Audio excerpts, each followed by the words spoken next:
सूरज एक छोटे से गांव में रहता है। गांव में शहरों जैसा माहौल नहीं होता। यहाँ हर कोई एक दूसरे को अच्छी तरह से जानता और पहचानता है।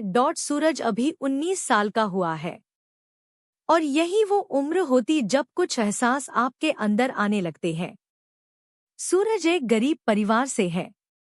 माँ और पिताजी दोनों काम करते हैं ताकि सूरज और उसकी छोटी बहन की अच्छी से पढ़ाई लिखाई हो सके। सूरज के घर के पीछे एक बरामदा है, जैसे कि गांव में घर होते हैं, थोड़े खुले हुए।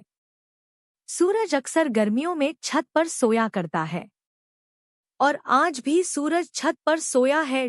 लेकिन कुछ शोर की वजह से उसकी आंख खुल जाती है।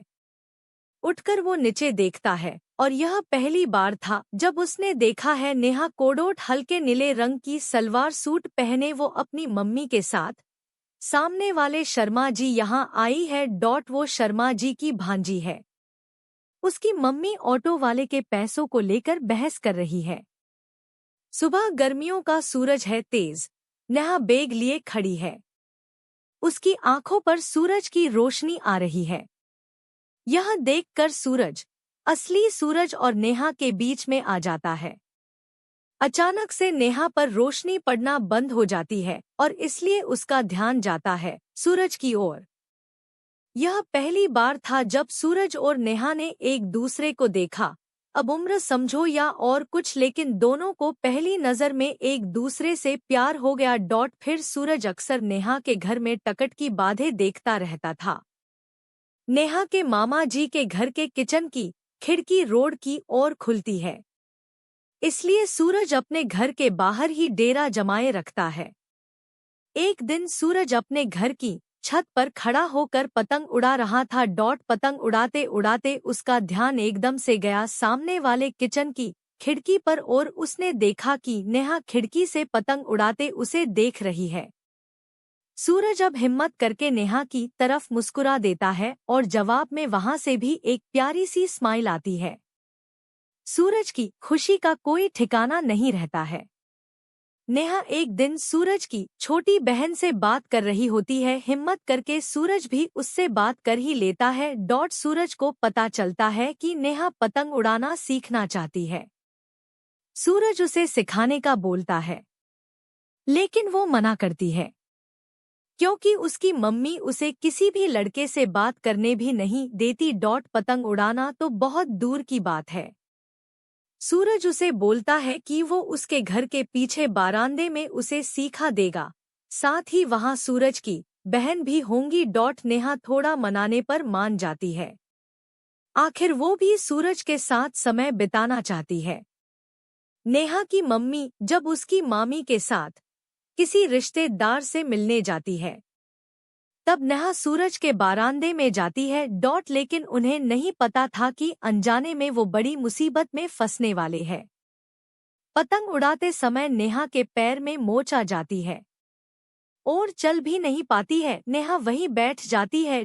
उसकी आंखों से आंसू निकलने लगते हैं। सूरज उसे दर्द में ऐसे देखकर उसे गोद में उठा लेता है और कमरे में बिस्तर की ओर ले जाता है। लेकिन उसी समय उसके घर में नेहा की मम्मी आ जाती है और सूरज और नेहा को ऐसे देखकर उनके गुस्से का कोई ठिकाना नहीं रहता है। वो नेहा को वहां से ले जाती है। सूरज को रात भर नींद नहीं आती है।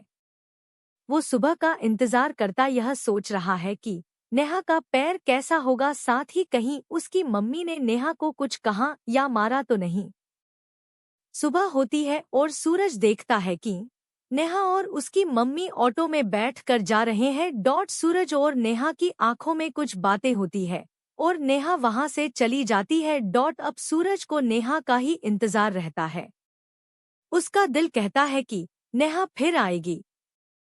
इंतजार में करीब 1 साल बीत जाता है और साल भर के बाद फिर उसे सामने वाले किचन में नेहा दिखाई देती है।